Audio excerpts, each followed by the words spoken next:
Como os irmãos estão vendo ali, o texto diz: eis que cedo venho, e o meu galardão está comigo para dar a cada um segundo a sua obra. Eu sou o Alfa e o Ômega, o princípio e o fim, o primeiro e o derradeiro.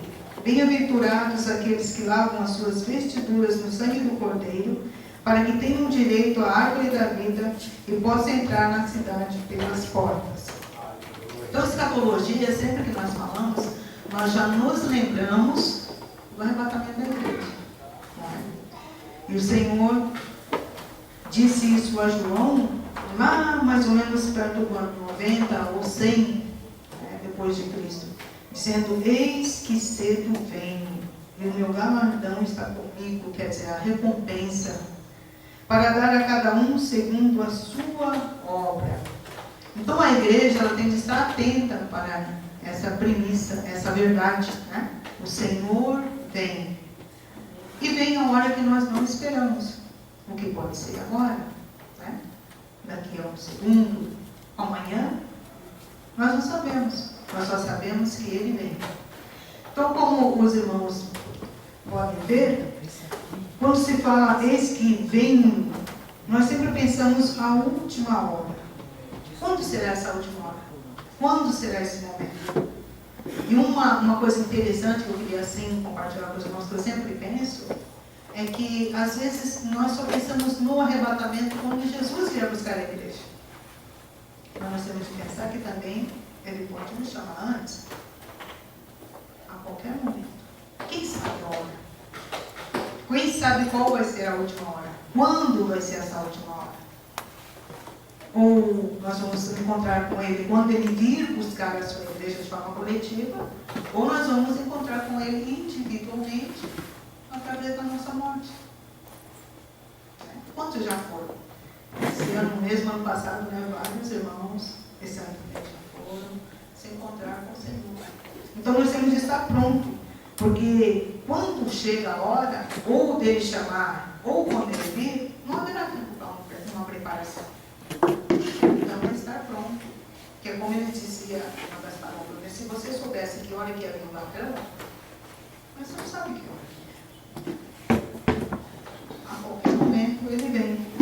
Então o apóstolo Paulo, escrevendo aos Coríntios, no capítulo 15, ele diz assim: num momento, num abrir e fechar de olhos. Esse versículo está em 1 Coríntios, capítulo 15, versículo 52. Num abrir e fechar de olhos, ante a última trombeta, porque a trombeta soará, e os mortos ressuscitarão incorruptíveis, e nós, se estivermos vivos nessa hora, seremos transformados. Não é? Agora, senão nós vamos estar nesse outro grupo que vão ser ressuscitados para encontrar com o Senhor. Mas certo é que o Senhor vem. O próximo slide, por favor, irmão.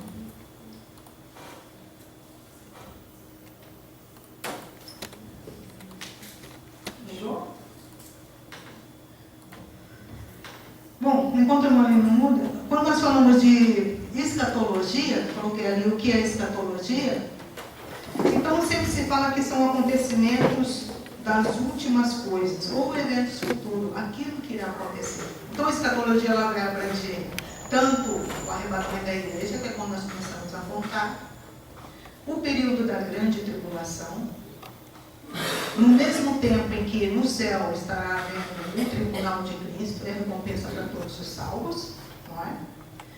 A segunda parte da grande tribulação, a segunda volta do Senhor, também enquanto isso, nessa grande tribulação, o período do governo do anticristo, que são divididos em dois períodos de 3 anos e meio, e tudo dá 7, né? Fala-se também de parte das 70 semanas de Daniel, que está descrito lá em Daniel, né? E também nós temos parte dela também no Apocalipse, e temos outras partes também dentro do livro de Ezequiel. Encontramos também parte dessa volta do Senhor também no livro de Zacarias.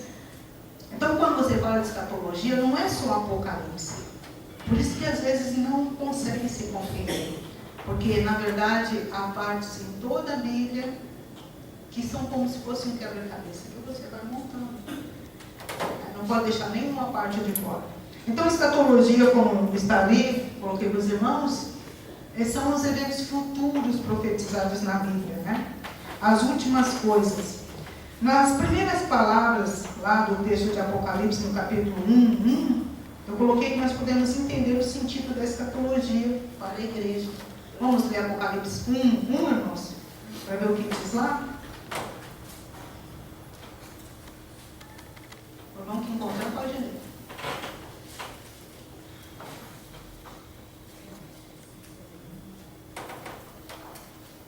Pode ler. Ou irmãs, né? Revelação de Jesus Cristo, o qual Deus lhe deu para mostrar aos seus servos as coisas que brevemente devem acontecer. E pelo seu anjo as enviou e as notificou às honras do seu servo. Então, diz aí, revelação de Jesus Cristo, a qual Deus lhe deu para mostrar aos seus servos as coisas que brevemente devem acontecer. Então, Apocalipse quer dizer revelação. É revelação. É a revelação que Deus deu a João, o evangelista, né, para anunciar as coisas que haveriam de acontecer. Então, às vezes as pessoas até têm hinos aí que cantam Apocalipse, colocando como se fosse sinônimo de destruição, morte, etc. Mas Apocalipse é revelação. A revelação do que há de vir, do que há de acontecer, das coisas que vão acontecer tanto na igreja do Senhor, como em toda a terra. Na verdade, descreve todo o desenrolar da história humana. Né? Porque a história humana, ela teve lá um princípio, e quando nós falamos de salvação, até nós sempre anunciamos o Cordeiro que foi morto antes da fundação do mundo. Porque já há um desenrolar de uma história. Há todo um plano que vai ser cumprido de forma cabal, sabe? Cabalmente, sem nada alterar, vai ser cumprido. Quando os irmãos pegam, às vezes, o livro de Daniel, e nós pegamos, digamos, aquela estátua que Nabucodonosor chamou, assim como também aqueles 4 animais que o Daniel tem na visão, e os irmãos pegam a história secular, os irmãos vão ver como foi se cumprindo ponto a ponto. E vai se cumprir o resto da estátua que nós ainda não chegamos lá nos pés, né? No final dos pés, a pedra rolando lá de cima, nós ainda não chegamos lá. Então, tudo que está determinado irá acontecer. Nada vai passar daquilo que está dentro desse plano da história da humanidade. Cabe a nós nos encaixarmos dentro do quesito daqueles que o Senhor irá buscar.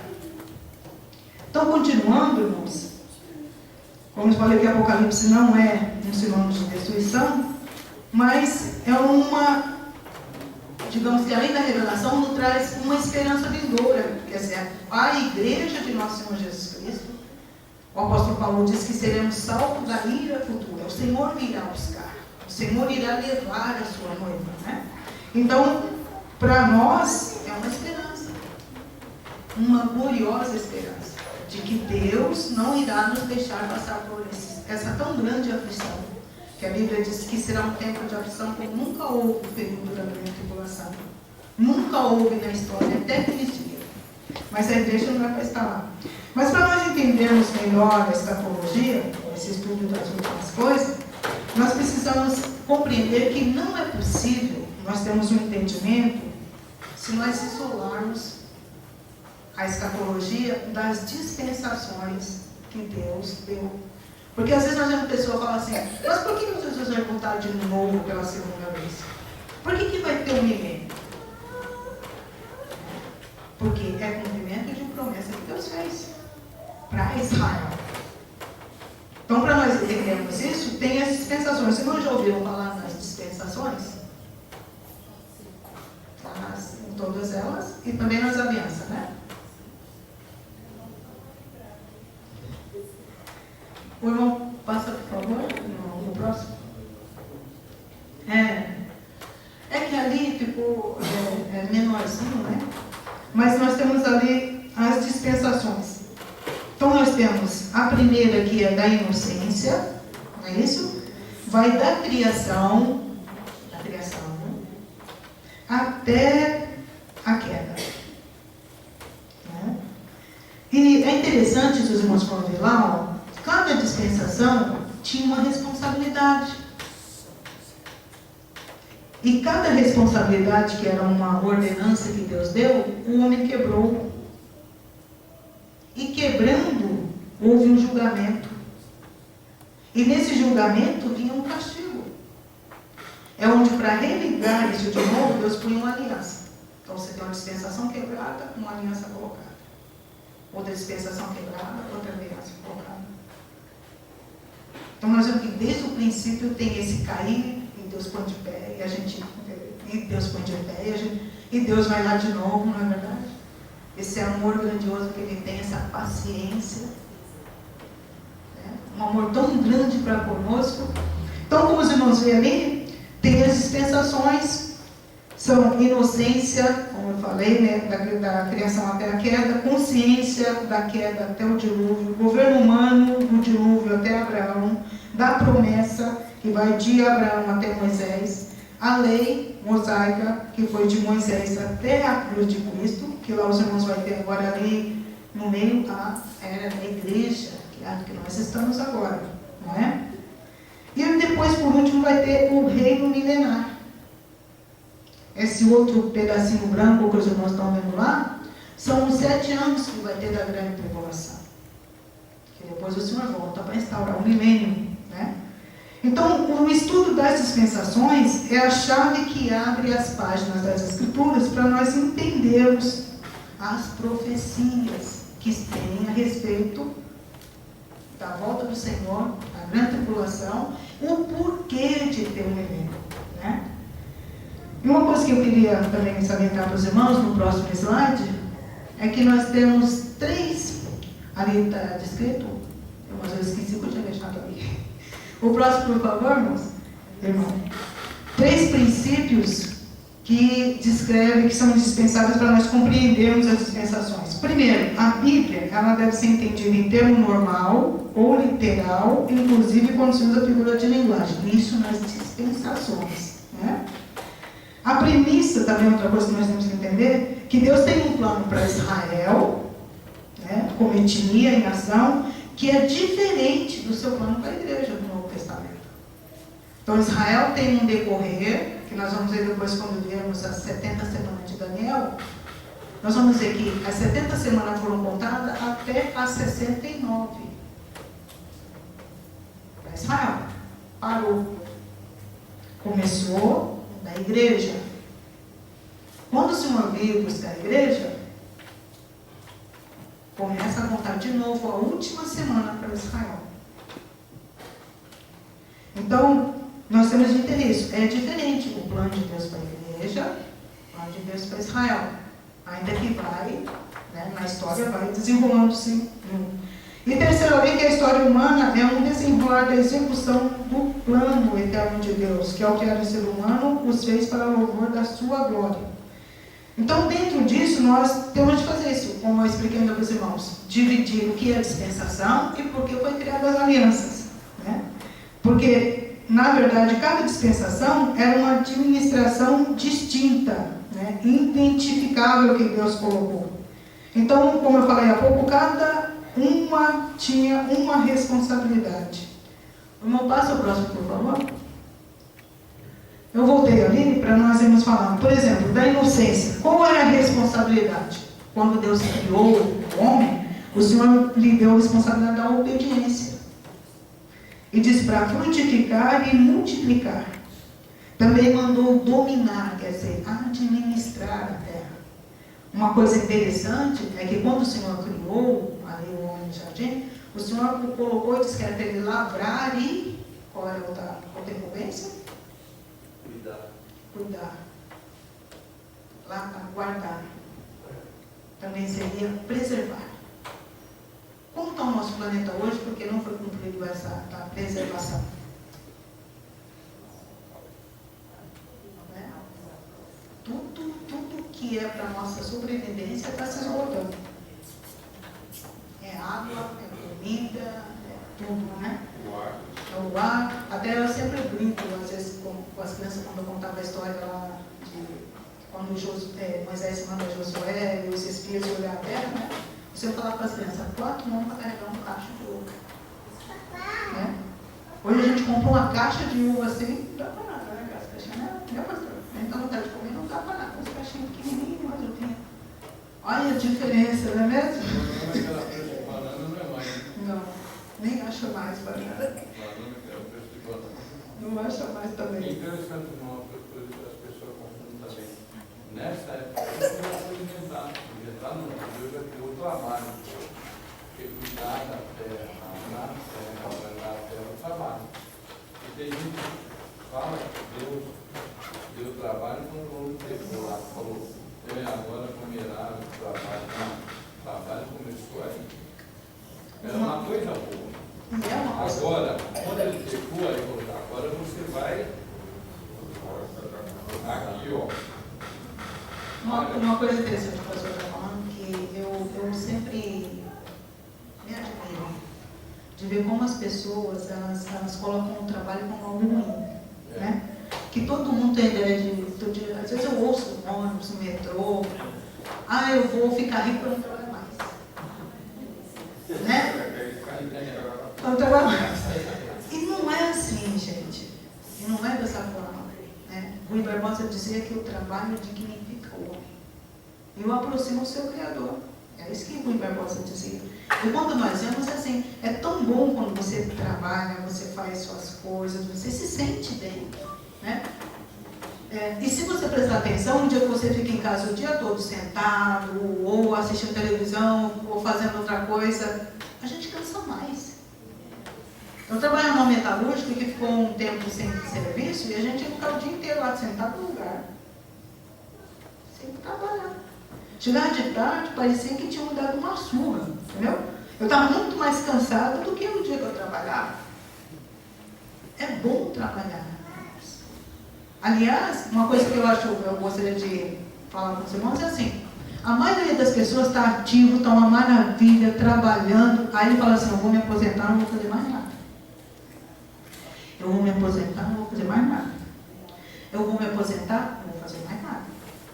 Aí se aposenta. Aí começa, irmãos, reumatismo nos braços, nas pernas, para levantar aquele sacrifício, para não.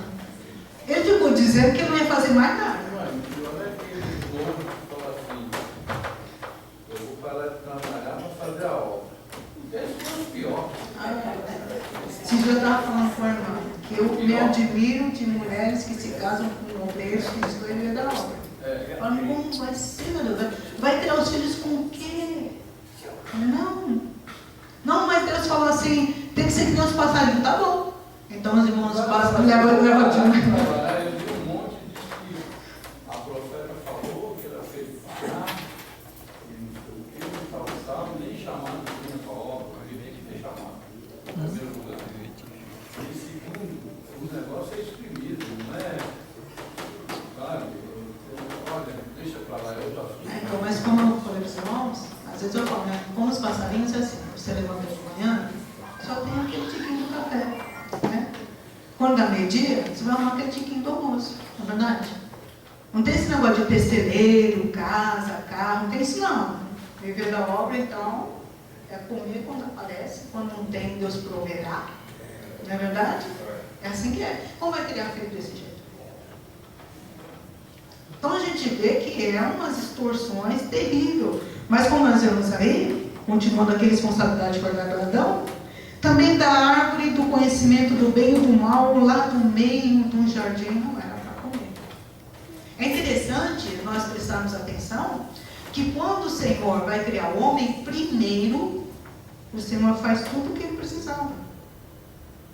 Um jardim com o que comer, uma paisagem linda que os psicólogos dizem que ajuda a nossa saúde mental, psicológica, emocional. Cuidou para nenhum ficar sozinho, né? Deu a companheira para o homem. Cuidou de tudo. Só tinha um teste. Aquela árvore lá, não precisa comer dela. Não é? Mas o desejo de querer ser. Aí que começou o problema nosso. O problema não estava no fruto, estava no porquê. Por que comer? Sereis igual a Deus. Até hoje está esse problema do poder. quer ser. Esquece que só tem um que é. Ele é vida, Ele é sabedoria, Ele é tudo. É só Ele que é. Eu sempre brinco, quando Deus falou com Moisés, eu sou, ninguém mais é. Sobrou o quê? Ele é. Nós não. Então, o homem perdeu isso. O juízo que veio disso foi a separação espiritual de Deus e a morte física. Né? Como também espiritual. A separação de Deus foi a morte espiritual e causa, como consequência, também a morte física. Depois veio da consciência, qual era a responsabilidade? Controlar o pecado que ansiava por dominar. Nós vemos que Deus falando para Caim, disse assim, o pecado já está à porta do seu coração. Mas sobre ele você tem o domínio. Se você fizer bem, haverá aceitação para você. Está escrito em Gênesis 4, versículos 6 e 7. E até hoje vale para nós, irmãos. Cada vez que vem o mal, você pode dominar. É você que escolhe se você faz ou não faz. É sua escolha. Só que nós vemos que o homem livre-arbítrio para escolher. E você tem domínio, irmãos. Nós temos um Deus tão compassivo que Ele não vai mandar a tentação que é minha para você. Entende? Porque eu tenho a minha estrutura, você tem a sua.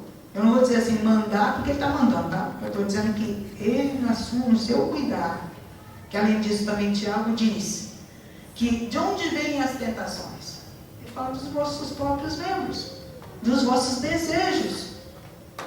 Então, se está aqui dentro de mim, eu posso muito bem dominar e dizer que eu não quero, eu não vou fazer, eu vou escolher a Deus. Né? Um tempo atrás aí, um cantor aí, ele gravou uma música que ele dizia, eu quero é Deus. Na verdade, vocês lembram disso? Lembram do cantor? Disse que se converteu, né? Ele dizia, eu quero é Deus. Então, vamos fazer, quando vir a tentação, vamos dizer, eu quero é Deus. Vamos deixar isso para lá. Isso eu não quero. Nada que venha me separar de Deus, eu quero. Né? Então, o juízo, depois do extravasar do pecado, que diz a Bíblia, alguns irmãos que estão assim, foi Pepeu Gomes. Tem que ele disse que tinha se convertido, ele gravou uma música assim. Eu quero a Deus, não importa o que vão pensar de mim, eu quero a Deus, né? Se bem que não vingou por muito tempo, mas... Então, o juízo disso foi o dilúvio. O dilúvio veio depois disso. Aí veio também o governo humano, que era a responsabilidade também, mas também teve fracasso e veio juízo. Aí vem a promessa unida à aliança abraâmica. A responsabilidade era viver na terra. Os irmãos veem que é interessante, quando Deus fez essa aliança abraâmica, o Senhor tinha acabado de fazer uma promessa para Abraão. Darei a você e seus descendentes essa terra. Só que é interessante, quando você está vendo, de repente, Abraão, por causa de uma fome que está tendo lá, Abraão vira a cabeça e desce para o Egito.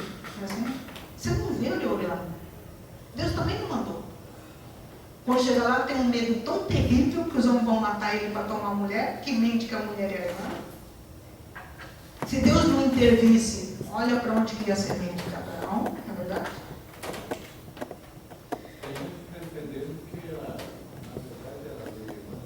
De qualquer forma, ele mentiu metade.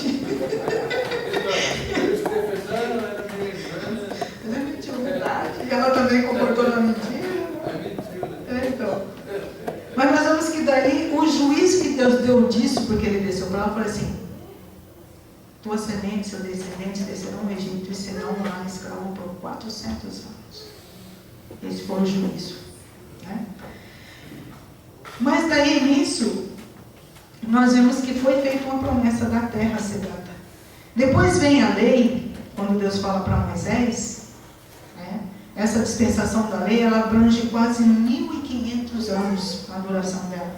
Então foi quando Deus entregou a lei para Moisés, e a responsabilidade era obedecer aos mandamentos. Então nós vemos assim no decorrer da história de Israel, que quando Israel obedecia os mandamentos, havia paz.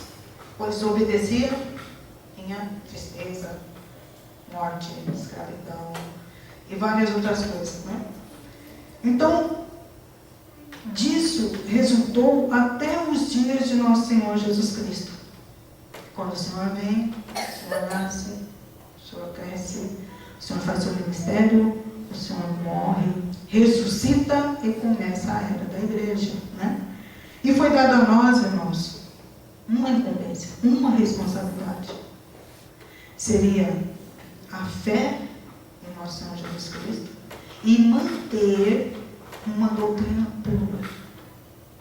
Estamos cumprindo? Firmes na fé, como diz o apóstolo Paulo. A fé que uma vez foi dada aos santos. É isso que nós vamos fazer. Manter a doutrina pura. Hoje nós estamos com um evangelho tão deturbado que nós não enxergamos Jesus dentro dele. Isso que está sendo anunciado pela maioria das igrejas não é evangelho. A maioria dos cânticos que nós ouvimos hoje não é louvor a Deus. O foco saiu do lugar onde era para estar. Por isso que hoje quase não há salvação. Por isso nesses dias não se vê batismo com o Espírito Santo como era antes. Até porque ninguém quer trabalhar.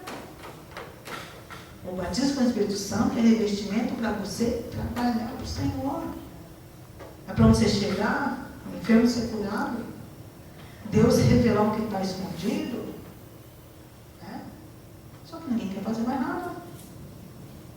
Estamos cheios de crente dentro de 4 paredes, pregando para crente.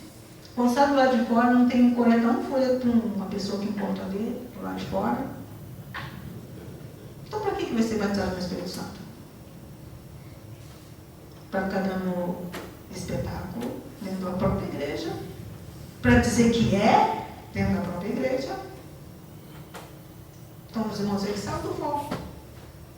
Só que no meio disso, irmãos, o apóstolo Paulo diz que há uma igreja que é pura, santa, sem mancha, sem ruga.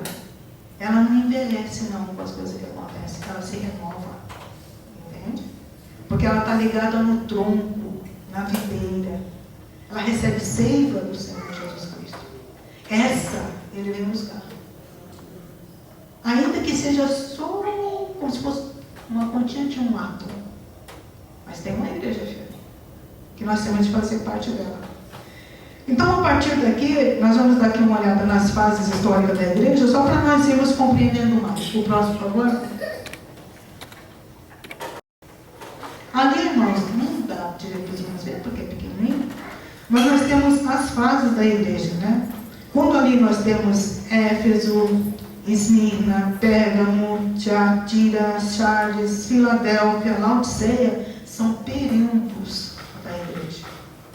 Ainda que eram igrejas locais, que tinham pastores, né, que o Senhor escreveu para cada um, mas também significava fases da igreja histórica. Por exemplo, quando se fala de Efésios, a igreja de Éfeso, fala sobre o período dos apóstolos até o tempo de Constantino. Nesse tempo, aí a igreja, ela era também, nós pegamos Éfeso e Esmirna, que é a igreja que confessava a Cristo, sofria, mas estava ali, né? Quando você lê que fala assim, virá uma tribulação de 10 dias, era 10 perseguições que a igreja sofreu sobre imperadores romanos. Houve 10 perseguições fortíssimas contra a igreja. Quando você tem Pérgamo, aí já trata ali, não dá para os irmãos ver lá, mas fala que é a igreja que ela é licenciosa e Tiatira é relaxada, porque pega o quê? Do período quando começa Constantino, que a igreja acaba acoplando ao Estado, e se torna a igreja católica, apostólica, romana. Então você vê que ali entra a frieza espiritual, a idolatria, perde o rumo, vem uma escuridão espiritual. Mas nós não pensem que nessa época não ficou a igreja não, tinha a igreja. Em todas as épocas, mesmo nesses períodos mais negros, há aqueles com quem Deus fala. Porque nessa época houve evangelização, levantou-se os molados, entende? E outros, como Savonarola, que ainda que pertenciam, às vezes, aprenderam com a Igreja Católica, mas foram despertados para uma evangelização, para colocar a Bíblia na mão do povo, para ensinar o que era, para se levantar e dizer que estava errado da forma que estava. Até chegar nos tempos de Lutero, né? Quando nós pegamos a igreja de Sardes, é o tempo depois da reforma. Houve uma reforma protestante. Só que assim que houve a reforma, os reformadores ficaram muito preocupados com a teologia. Era uma discussão sem fim, né? Até Erasmo de Roterdã, ele diz assim que às vezes passavam semanas, discutiam. Olha o que eu vou dizer para os irmãos, presta atenção. Quantos anjos cabiam na cabeça de um alfinete? Verdade.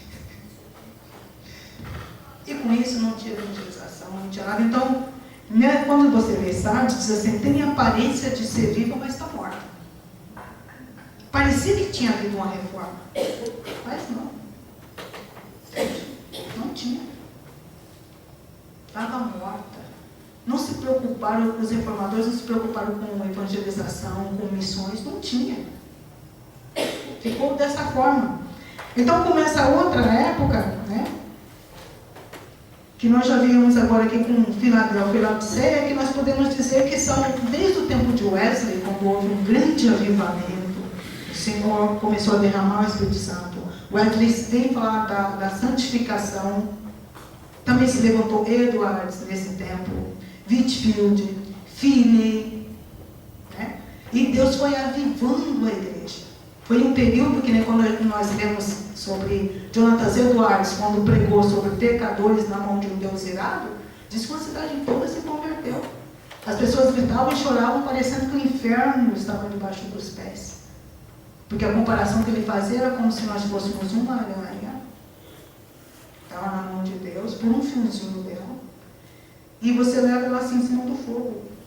O que impede que você jogue ela lá? A sua misericórdia. Que é assim que os pecadores estão na mão de Deus.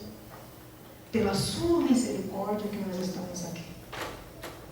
Então, foi um convencimento tão grande, né? E uma transformação na vida daquelas pessoas. Da mesma forma, Finney diz que Deus provocava um movimento tão grande através desse homem. Se os irmãos lerem Heróis da Fé, né?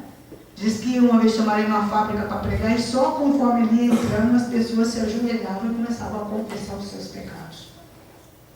Eram homens que oravam várias horas no dia, se dedicavam à palavra, não se importavam se eles não eram aceitos dentro das igrejas, porque as igrejas chamavam eles de puritanos, porque as igrejas estavam tudo, sabe? Então não aceitavam que eles viessem falar dentro da igreja. Então eles pregavam lá na rua, nas praças, no campo, e o povo saía e ia ouvir. E Deus fez grande obra. Então, para essa, o Senhor não tem nenhuma crítica, mas junto com essa, que depois vem até os nossos dias, que depois nós tivemos o Pentecostal, né, com o Senhor e veio, e a Assembleia de Deus, que nós estamos aqui. Mas até hoje, nós podemos dizer que Laodiceia e Filadélfia é o tempo presente. Por quê? Você tem uma dentro da outra. Você tem uma igreja viva, que tem pouca força, mas não nega a palavra de Deus. Permanece firme. E você tem uma Laodiceia. Rica sou, não tem falta de nada. Né? E não enxerga, como diz o Senhor, que espiritualmente está cego, desgraçado, e não vê que está desprovido da graça de Deus. Só que quando Jesus vinha, o Senhor diz assim que vomitar-te-ei. Laodiceia será posta para fora. Por quê? Se ela está junto do corpo da igreja e ela não é corpo, o que acontece, irmão, quando nós comemos alguma coisa que nos faz mal?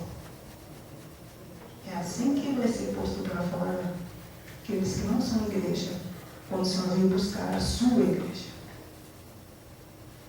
Então são as fases, como eu estou falando para os irmãos, né?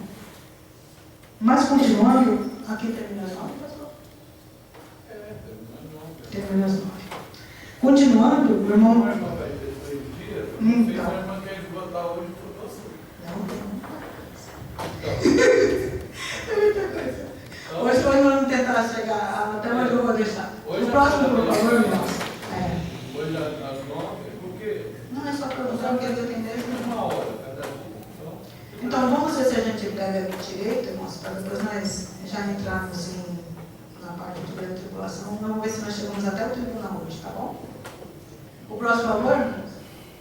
Ali eu coloquei um gráfico, irmãos, que fala sobre os eventos futuros. Primeiro tem ali o arrebatamento da igreja.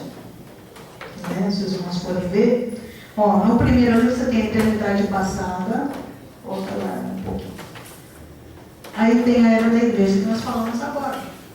Aí tem a igreja subindo com o arrebatamento. Né? Ali do lado nós vamos ter o trono de Cristo e baixando, ó, vai ter o período da tribulação aqui embaixo, que culmina ali na batalha do Armagedon, né? Depois o Senhor volta pela segunda vez, segunda vinda, para instaurar o milênio, para depois ir para o trono branco, novo céu, nova terra e eternidade futura. Vamos ver que nós chegamos até lá, até quinta-feira, às 9 horas da noite. Tá bom? O próximo, por favor.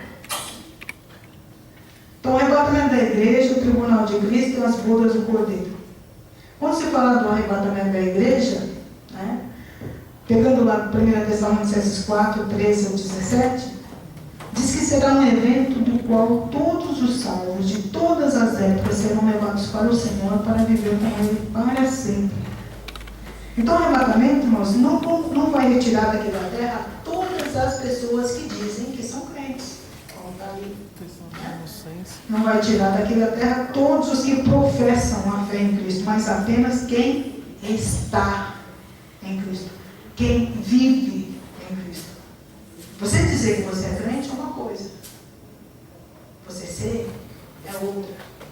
O apóstolo Paulo diz assim: se você está em Cristo, você está nele, então é diferente o seu viver. Não é mais como era antigamente.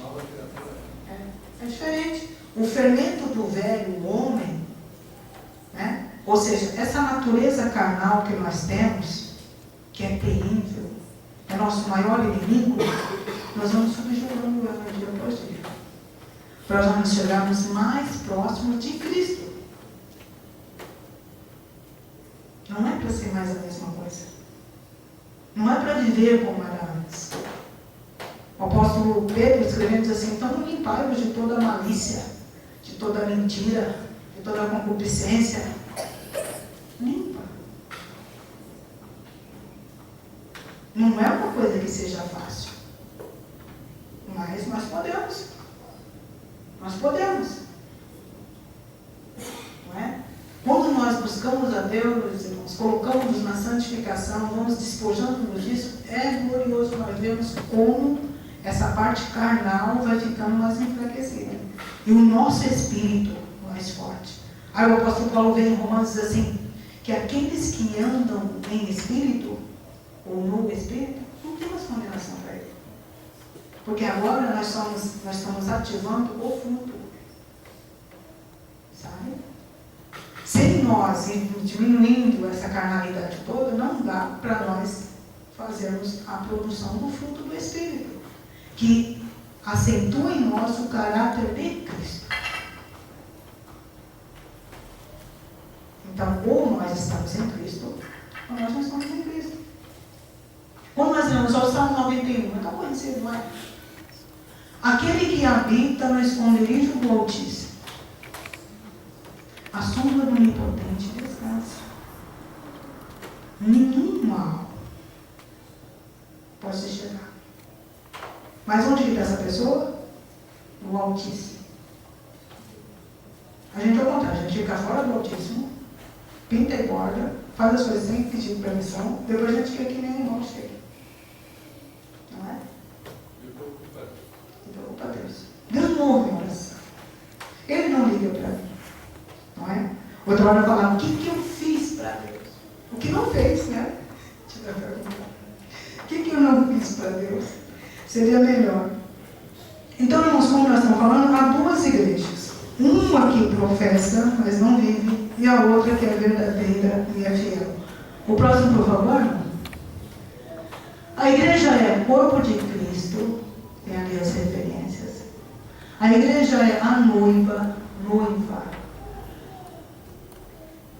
Uma noiva se espera que seja fiel. Não dá pra gente ter um noivo e nós ficamos dando tchauzinho para outro que passa ali, não. Né?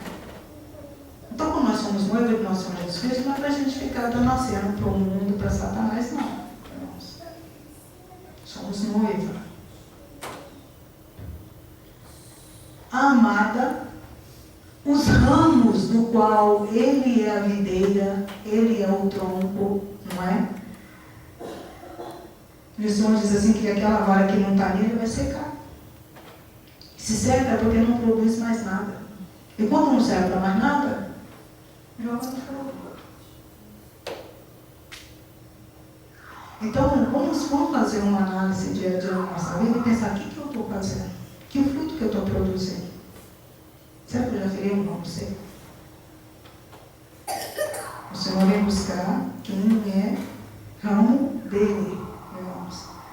E é difícil do qual ele é pedra angular. Então existe uma união, uma unidade entre ele e a igreja. O cristão autêntico não pode viver separado do Senhor. Não consegue. Não consegue. Porque ele se torna algo muito intrínseco dentro de nós. Quando nós não sentimos mais falta da presença de Deus, está muito ruim. Quando nós não sentimos mais o desejo de orar e sentir a presença de Deus, nós estamos morrendo. Quando não temos mais vontade de ler a Bíblia, de nos ajoelhar, está muito fora do lugar. Então, se alguém está assim nessa noite, chegue-se ao Senhor. Porque ele diz: achegai-vos a mim, e eu me chegarei a vós. Eu não rejeito ninguém que chega até ele. Não é ele que se afasta de nós, somos nós que nos afastamos dele. Pode ver Adão quando pegou, foi lá se esconder. Ele foi lá: Adão, onde estás? Ele não sabia onde Adão estava, irmãos. Por que ele perguntou onde estava? Era Adão que não sabia onde estava, irmãos. E nós muitas vezes somos assim, nós pensamos que estamos bem, nós não estamos mais. Então, é nós pensarmos, porque o Senhor vem buscar a sua igreja. Então, na verdade, o período de quando o Senhor vem arrebatar a igreja é indeterminado. Nós só podemos ter uma ideia do quando vai ser por causa dos sinais que ele escreveu na Bíblia. Ele diz assim: quando ouvirdes que há guerras, os irmãos estão ouvindo de guerras?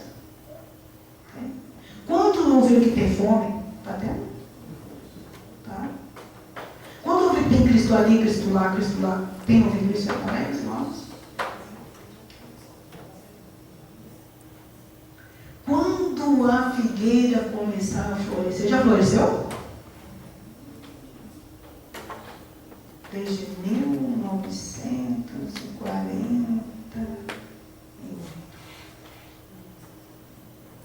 Então, já está próximo o verão, tá? Então se dará um arrebatamento da igreja. Os participantes desse arrebatamento é o Senhor Jesus Cristo, né? Os anjos que irão com ele, os santos mortos que vão ressuscitar e os santos vivos que vão ser transformados ao encontrar com o Senhor. Então são os que vão participar do arrebatamento da igreja.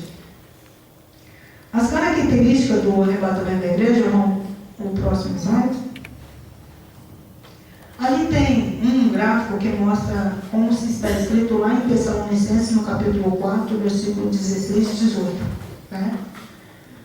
Diz que nós cremos, Paulo fala, se nós cremos que Jesus morreu e ressuscitou, assim também os que com Jesus dormem, Deus os tornará a trazer com ele. Então, como os irmãos veem ali, você vai ter a era passada, até a cruz de Cristo, a era da igreja. Depois vem o arrebatamento. Aí lá está descrito em 1 Tessalonicenses 4, 16, 17, 1 Coríntios 15, 51 a 58. Então sobe-se para o tribunal de Cristo, casa do Pai. Enquanto isso, embaixo, a grande tribulação de 7 anos. Lá se dá, depois das bodas do Cordeiro, o Senhor retorna em glória para aqui. baixo, né? E instaura-se o milênio. Então, quando às vezes nós falamos sobre arrebatamento, diz que só os salvos saberão, os ímpios não. Então, muita gente pensa, quando se fala que os ímpios não vão saber, é o povo do mundo. Só presta atenção, irmãos. Tem muita gente ímpia dentro da igreja. Sabe o que é ímpio? É pessoa má.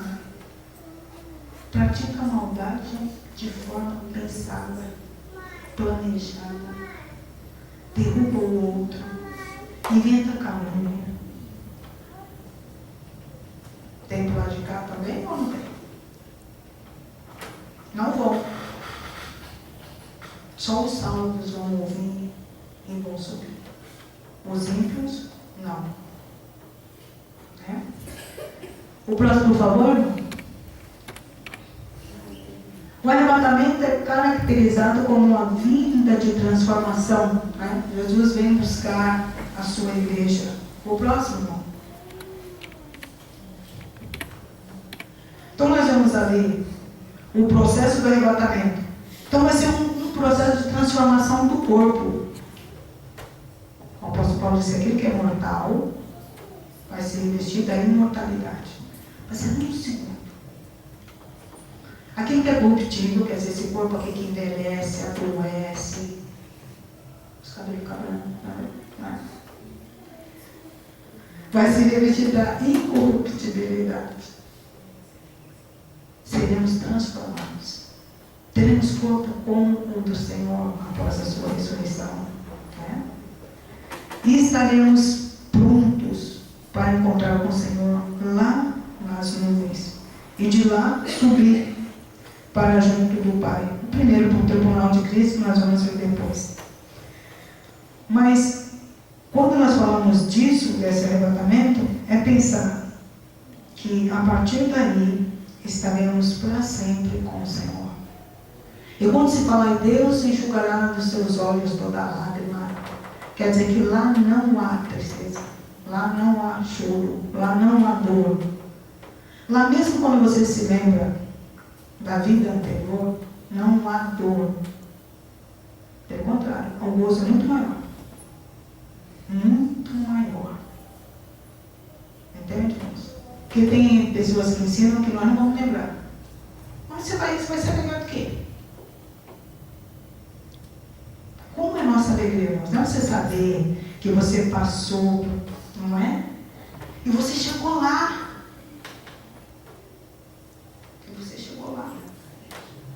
Até porque a igreja vai julgar os anjos caídos.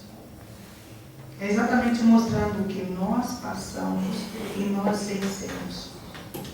Com toda a tentação que eles colocaram, nós vencemos. E eles, sem ninguém tentar, eles caíram. A igreja de nosso Senhor Jesus Cristo, a noiva, irá reinar com o Senhor. Amém? Então, como a Lígia deu 9:2, nós vamos continuar na próxima amanhã, né? Próxima parte do tribunal de Cristo em diante. Então a igreja ali subiu, os irmãos viram lá, o povo subindo, né? E depois nós vamos continuar lá para o tribunal de Cristo a seguir. Tá bom, irmãos? Então eu agradeço a confiança do pastor, também a paciência da igreja. Deus continue abençoando os irmãos e continue orando por mim, como também está orando pelos irmãos. Amém?